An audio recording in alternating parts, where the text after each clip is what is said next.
So the goal there is just to try and hold it against a Blacklist International, who will finish things off with the Valentina. Very classic pick for Haji in the mid lane. How could we have forgotten about it? It actually did cross my mind, but I wasn't sure because Lazy hadn't picked their last two picks. But with the Arlet on their end, this Valentina now makes a lot more sense. You could steal that final slash and have a second layer of initiation for your team when needed. I think Blacklist definitely had a very good idea with that last pick going into this. It's quite rare that you see the mid laner getting shoved in the last in the last pick. So I think this adjustment definitely gave Blacklist a lot more agency to work with in this game one. But what do you feel about the draft, or like which team sort of has the skills in their favor? I personally feel like Blacklist International has a slightly more solid lineup, but it is also a little bit more difficult to play with. In the early game, Lazy Esports will have a slight advantage if they're able to play around the Jawhead and Zeusin mid-roam combo, because that is a huge amount of displacement. If you're able to play that around with Suyo, who has very good early game burst, to try and stifle the early game momentum of Joy, it will give Lazy Esports a bit more space to play around, and space is going to be a very important factor in this game in particular, because neither of these teams are playing your classic front to back, right? It's very skirmishy. We'll jump into game one and see if Lazy Esports can surprise us. And interestingly enough, you talk about Blacklist having this skirmishy hit and run comp and Lazy Esports having a lot of displacement. It seems to me, on paper at least, that it is a decent solution to deal with Blacklist, right? They want to come in and get the drive-by, but you have so many ways to just lift them out of position and isolate them from the rest of the team. And the difficult part though is that, like we mentioned, right, JM going to have a much better lineup against Dur in the EXP lane, so that already reduces a bit of the map pressure that Lazy would like to have in the early game. And in comparison, a lot of the burst damage on Lazy is put on Shizo and James Pan specifically. So if MP is able to just dive into the back line and separate them alongside JM, hold on. Grab Ziva back, and that would be first blood going over to Lazy. The Jawhead picks up the kill, and JM wants to go for the Jawhead, doesn't find him. Pakbet gets out, flickers traded on both sides. Unfortunate for Blacklist, weren't able to get more than that, but First Blood is still going to be very good. And even forcing out the Revitalize, Perxiva wasn't able to survive that. So already a pretty good start and good response here from Lazy to make sure that they didn't give away more kills. The early game is a very important timing for them with this mid-roam and jungle combination. Oh, well, Turtle taken by Lazy. That's a lift back. Chovskirts tries to go for multiple targets, but the flicker committed by Dirt. That's another kill for Lazy. So they have 3 so far, but at least Haji was able to secure one on the way out.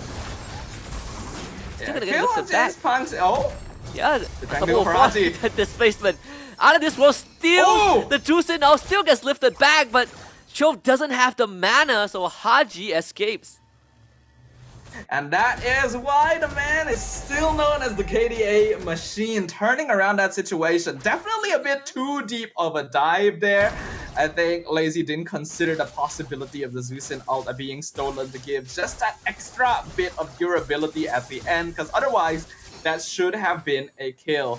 Now this Valentina is 2-0, but now Perkiva gonna use the AOG just to escape, so big engage 2 eliminated, but thankfully for Blacklist, no objectives, no point of interest on the map just yet. So he's gonna have it back up for next turtle. They're not so lucky though, tries to use the Vengeance to gain some distance, refreshes the Demon Mark, but MP the King on the K. James Punks re-engages, gets the stun off. MP the King gets out, but Outplay will not. Outplayed, gonna be ganked on the opposite side of the map. That is good communication there from Lazy, right? They see that the enemy jungle is on the top half of the map. They instantly rotate over to punish the less manned gold lane and give Shizo a little bit of that lead. This is a Harif versus a Granger, so Shizo will have the natural early to mid game advantage, and the more they snowball, the slower they can delay the stacking of Outplayed on this Granger. Lazy, I still think, is the easier composition to play, especially early to mid game. So this is the timing that they have to capitalize on the most. Yeah. We also are noticing some of the advantages Lazy Esports has. Because how is BLACKLIST going to open up the map without the Gatot, right? And you're running into a Jawhead Jusin who could just, again, displace you like they do now. Revitalize can get used, Final Slash on the 2 jungle. The turtle stolen by MP the King. Shido joins the fight, he's in the middle of all of it. Chrono dashes out of the way. MP the King is just dancing around the battlefield. Dur will not survive, unfortunately. Will just have to give his life up. Double kill for Outplay. Shizo now trapped underneath his own turret. JM Pigman not able to get out. Chove on his tail, lifts him back. Not in turret range, but still beams him down. Either way, BLACKLIST wins the fight, gets the objective, and now Haji once more. Death Sonata into a snipe mega kill for Outplay. A massive victory here for BLACKLIST International. They basically did wipe the entirety of Lazy Esports there. And Lazy unfortunately made the mistake of getting a little bit overconfident in their engagement. They wanted to take out Perxiva before the turtle fight could begin, but this is a Gatot. It's still going to take a lot of resources to take him out. And because they used all of their cooldowns, it's instantly go time for BLACKLIST. They normally would not be that good in a straight up 5v5 situation, but when Lazy is not positioned for it, and have already used a bunch of their important abilities, it becomes very easy for them to run them down. MP, even being able to steal a turtle on top of it, instantly reverses momentum in favor of BLACKLIST International. A lot of single target controls from Lazy, but like you said, very cooldown dependent. We saw MP just dancing around the backline of Lazy Esports. But all things considered, we're looking at a 2k gold lead for BLACKLIST International. No turrets have been felled just yet. 6 minutes into the game. Pretty slow considering that all the fight that has happened so far, right? 12 total kills across both teams. Yeah, the ideal for Lazy in engagements is to slow it down and catch BLACKLIST when they're separate, because their composition is very good at doing that. If they're not able to do that and just try and run them down instead, we already see what BLACKLIST is capable of. This is a team that actually does have a pretty glaring weakness, and that Gatot is the only form of engage. I already highlighted it during the draft. So if they can force Perxiva to use up his resources beforehand, BLACKLIST instantly has to position very defensively. So slower, more controlled engagements are preferred here for Lazy. Notice for now, they're controlling the turtle pit. Perxiva tries to use the AOG, gets control, he goes down, flick a Final Slash. Good engage from Dur. And this time, Lazy Esports does the prep work just right, finding 3 kills and an eventual turtle at the cost of just their roamer. That's exactly what I was talking about, right? You take out Perxiva first, then slowly displace the rest of BLACKLIST, because after that, they just don't have a front line, right? Especially since JM went for Flicker instead of Vengeance on this CC. Perxiva is the only real tank that BLACKLIST can depend on. I think Lazy positioned themselves really nicely there. We're able to get the turtle, now even up the net worth lead. And if they can continue building this up, it will be great, because BLACKLIST is quite heavily depending on the third to fourth item spike on MP and Outplayed before they can really make an impact in team fights. That's the... Wow, for a while I thought it was the AOG for Perxiva. He was just buffering the taunt. So far we've been seeing BLACKLIST react to Lazy, because Lazy is the one trying to displace targets, going for these pickoffs. Like how they did with Perxiva again, they're just not going out. They're gonna send him straight back to the fountain. But is there a way for BLACKLIST to take initiative, right? Get an engage off, or is it going to be a constant tug of war where they have to wait for cooldowns from Lazy? Well, speaking of, Lazy gonna find Outplayed again, tries to throw him, uses the flicker, so the Granger is out. But to answer your question, Husky, BLACKLIST literally cannot start a fight. They just do not have the lineup to do it, because again, Avatar of the Guardian is not a reliable fight starter. The only way they can be the ones in control is if Lazy makes a mistake and overcommits, like we saw in that one fight earlier in the game. Otherwise, with Azusin and Jawhead, Lazy will always have vision control and zoning potential. BLACKLIST are the ones that have to slow it down, wait for resources to be committed so that MP can go in later while whittling them down from behind with the Granger. Otherwise, Lazy controls most of the fights until scaling really kicks in. You can see Lord spawns right now, and MP just got his Holy Crystal. Then the pullback of the Perxiva. Pugback can't get it right now, so could be an opportunity to re-engage with the AOG. Crimson Beacon used, but MP just danced on the top of Chope. Chope will disengage, but this fight is already done. JM Pigman on top of Dur. Dur goes down. Double kill for MP, and Blacklist now has the Lord open for business. If they're able to catch Lazy off guard themselves, then that's actually pretty good. But Lazy still looking to try and contest here.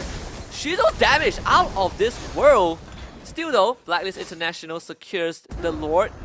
It's just going to be finally a tool for them to accelerate the game a little bit. But I mean, all these considered, right? Like Perxiva, he's been having a pretty rough time. But Blacklist International, they're starting to hit those power spikes, especially MP with that Holy Crystal damage. He is just ripping through Lazy Esports health bars.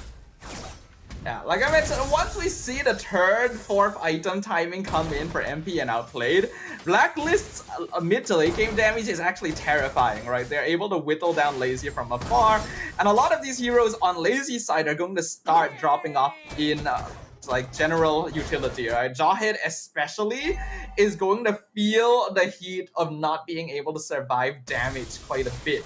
So Perxiva, even though he's been having a rough time, right, that is kind of expected as the solo Gatot. You know you are going to die a lot against a Jawhead Susin. If you're able to throw away, to force out all of their resources, it is actually very worth it at this point. Because Blacklist, they don't really even... Oh! Whoa! That's a straight up assassination. Well. Well, that's unfortunate right there. A little bit of... underestimation, because I didn't manage to bring this up earlier because I just didn't have the time to do it, but James Punks has a Sky Piercer, by the way. Oh yeah. Not your classic item choice on Suyo. He actually bought it when his score was 0-2. So I wondered, like, is this a good idea? But in situations like that, well, you can see the effect. Yeah. And we just blow them up before they could do much, right? I suppose it also makes sense that the whole idea is to displace your enemy, you know, like how in Trex's word, give him the stiff arm treatment and take them down when they're isolated. Perxiva does engage with AOG, but look at him dropping like flies. 4-man final slash from Dur, setting it up for the rest of Lady. Haji will not get out, and KDA is ruined. MP getting out of the fight, but Blacklist just lost 3, and a second Sky Piercer for Lazy, this time on Choveskirt. I will continue saying it. Gatot as your primary, and in this case, only initiator, is just not good enough. You started the fight with Avatar the Guardian. What are you going to do next, right? And it was even in a funnel. Blacklist's positioning was just not good enough, and then they all got caught in the final slash. It was an absolute disaster. And now Lazy Esports is fully in control. They gotta slow it down more. Blacklist cannot be the ones jumping the gun, because the only way they win fights is by forcing Lazy Esports to be the ones to do it instead. Is it finally time for Haji to start considering that I need to help out my Gatot by somehow getting the final slash, if he even has vision of Dur? Because I don't think the Arlo has exposed himself to this Valentina the entire game, at least not enough for Haji to steal that final slash away.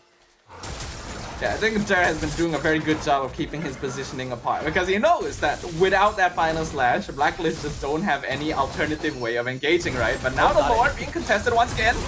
Perxiva once more just got controlled to oblivion.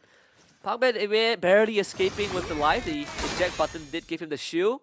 The big arrow from James Punks as well. There's 3 members of Blacklist. It's getting chunked out in the bush. So back to square one. Lazy Esports, they can do this all day. Final slash did get stolen by Haji though. Dur was just on the edge of the bush, so he's not gonna get hit. JM Pigman though will go down as Shizo gets a mega kill streak, and this is certified Lord for Lazy Esports. You know, I think this is like a very appropriate situation, because Shizo is using the new Killua Hunter x Hunter skin. And anyone who watches the show knows that Killua's electric mode is called Godspeed, and Shizo is called Shizo God. So I couldn't have lined it up better myself, Husky. It's just like fate coming into play here. I went for a 10 draw and I got the skin, so yeah, it makes me happy to see Killua getting featured in the first game. Getting off to a good New Year start for sure. Having a great time here. Harif is a hero that got recently buffed, like we mentioned during the draft. able to do damage more consistently, has more access to dashing. In exchange, the dash distance was reduced slightly, but it really doesn't matter. Oh, well, again, Perziva is out, and a big control in the backline. AOG was used to escape, but Shizo needs to go down, and he will. MP the King gives in the 10,000 volt treatment. Similar Electric Cat as a double kill for MP the King, and Blacklist International stays alive. That was a bit of a mistake. I actually quite like the aggressive play to catch out Perziva, but I really don't know why Shizo went that deep in. He got caught in the curtain call, and then it was actually just curtains for him because Harif needs that freedom of movement. Blacklist now fully capitalizing. A double Sky Piercer going to work, but it's actually just enough to take down 2 members on the side of Blacklist. Lazy Esports does get wiped out, but Puckbet will be back up. And unfortunately, Blacklist, they just do not have the resources to take any inhibitors, and they even lost one of their own. The top inhibitor just went down, bottom one has a big wave pushing in, the mid one is also in shambles. So all Lazy Esports needs to do is just give it a bit of a love tap, and all those structures will start crumbling. I gotta give props to Lazy though. That play takes some guts. It is really risky to throw your 2 remaining living players at 4 members of the enemy team when the rest of your squad is like still quite some time away from respawning and the crystal could be exposed, right? The fact they were actually able to trade for 2 members meant that Blacklist couldn't push any further. It could have been cleaner, definitely, but they were able to just achieve the minimum of what they needed to get to make sure that the game didn't end right there on the spot. So it is actually surprisingly close, right? The MDL champions showing us why a lot of people have been seeing them as a bit of a dark horse. And Blacklist International now having to be much more careful. It is clear that Lazy still makes mistakes, right? Shizo, if he didn't get caught out in that previous team fight, could have completely changed how it went. So it is anyone's game at this point. You just have to see who is able to operate a bit more cleanly. I think Perziva also tried to find a solution to stay alive longer. I believe he got a Winter Crown for this next fight. I know someone got a Winter Crown Blacklist, so Perziva is the one that makes the most sense. He's going to start the aggro on the Lord, but if you're lazy, you're really not in a rush to take this objective, right? Let Blacklist do the work and just, you know, continue to stiff arm them, continue to poke them from afar, let that top wave build up, and eventually Blacklist will have to deal with it. Yeah. Right now though, 16 minutes in, Lazy Esports genuinely has to be very wary of MP and outplayed positions, right? These 2 heroes do a lot of damage. The Haji Cash, stolen final slash, the 1-for-1, Sky Piercer takes out Perziva, the front line just disappeared. Crimson Beacon from Chosker trying to grab MP back. MP now goes down, completely blown up, and Pinkman, he's the one with the Winter Crown. James Punks finds a double kill in the process as Pinkman now with the yo-yos actually was able to take down Shizo, but still James Punks, money on the prize, takes the Lord, final slash, well done by Dur, and his outplay against Chop and James Punk, and he just cannot hold on. Shut down by the Suyo. Lazy Esports finds the wipeout. Beautifully played by Lazy Esports. There was good attempts coming in here from Blacklist International to try and turn that fight around. But with that wipeout and minions already in the base of Blacklist, Lazy Esports will upset the turntables and take game number 1. We did come into this series predicting it to be a 2-1 in favor of Blacklist. So that 1 has been achieved by Lazy, but it could go even further from here. If Lazy takes Blacklist down 2-0, it would be one of the best feelings ever. Not just for Lazy Esports, but also, you know, what better way to start a tournament than to be proven wrong in terms of our predictions. I gotta say that Sky Piercer, the double Sky Piercer from Lazy Esports, was really making it difficult for Blacklist to estimate how long they can survive in a fight, right? Like you saw how MP and Perziva just got blown up, and I don't think they could even have time to react.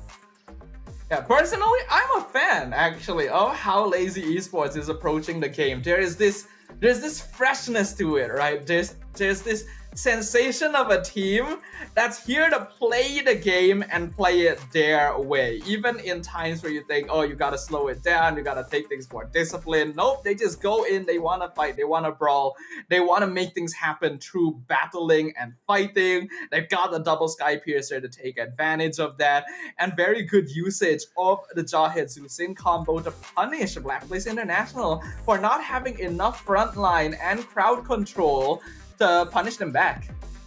So if we look back at this Blacklist draft, is the CC sort of like the hero that really put them in a rough spot, that 4th pick CC?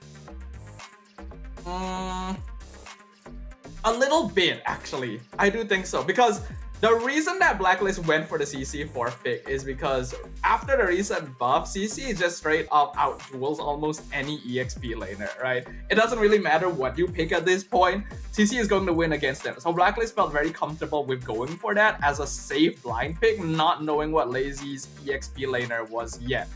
But I don't really like the choice of going for it when you don't have crowd control with your Gatot yet, right? You are leaving yourself a bit vulnerable to team fights, and that's exactly what happened, right? Lazy Esports made sure to take out Perxiva every single time, and then after that, how do you set up for your cores? This is nothing that Blacklist can do. Yeah, they really felt so helpless, right? They were trying to find loopholes and bit of mistakes, chink to the armors from Lazy Esports that you can only do so much. Even damage dealt, overall Lazy Esports takes the cake, but the MVP gotta be Chosker with a 92% kill participation on this Zusin. Zusin still an absolute terror, alright? If you're not keeping good enough attention of that Lantern Flare, it just picks you up, it just throws you aside. Even heroes that are hard to catch like that Joy can be easily caught out if the electrifying beats were used too early on and Chokeskirt is still alive. And then combination with Pakbet on this Jawhead as well, right? So much displacement with Lantern Flare and the Ejector. And one target to always use it on. That's the other thing about this draft from Blacklist, right? There's no question in Lazy Esports' mind of who to use the Zeus and Jawhead combo on. It is Perxiva every single time. It is so obvious. It is so easy. There's nothing that they have to consider, right? They just go for Gatot every single time. The fight is just broken wide open. No amount of resistance can help the Gatot survive the output that Lazy Esports had when the game went late. Even in this case, we're seeing the Brave Smite variation of the Zusin, right? Instead of the Impure Rage. Interesting enough, he went for the Clock of Destiny into the Glowing One, and then a pretty late Sky Piercer, but nonetheless, his team has so much damage that the Sky Piercer just naturally fit into the Zusin's kit. Yeah, and naturally as well, this is something people may not consider too often, but Sky Piercer is a solution to the revitalized meta, right? Because heroes like Gatot, or even the new hero Lucas, right, who like to play around low HP, keeping themselves alive with Revitalize, Sky Piercer just denies that instantly. I think that's probably part of the reason why we saw James Punks go for the Sky Piercer, even though it's not normal on Suyo, to really take advantage of that. You can't really heal out if you're dead. I guess that's the motto. I mean, we are definitely gearing closer and closer towards the whole idea of if I kill them first, they can't kill me. We have these early exchanges, with Blacklist. This is one of the few fights where they really were able to find a decent lead for themselves. It did allow them to start breaking structures in the bottom lane. We saw Haji, they pop off, but it didn't last too long once we saw Lazy Esports having this overwhelming setup onto Blacklist. The problem is Blacklist as a team likes to play very by the book MLBV, right? You go for your usual front to backs, you engage, you slow things down, their timings and conditions are usually quite solid. But to be able to do that, you ideally want a draft that keeps you in control of the flow of battle. You want to have priority in the Land of Dawn all the time.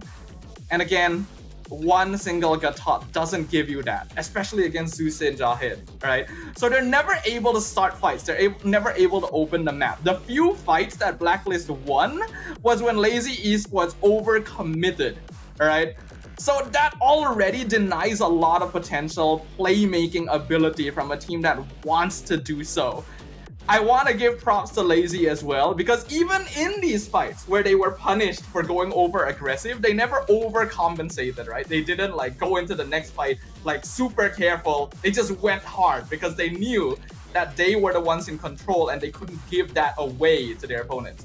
Just playing to the style and understanding that this draft of theirs is always going to have that innate advantage over Blacklist simply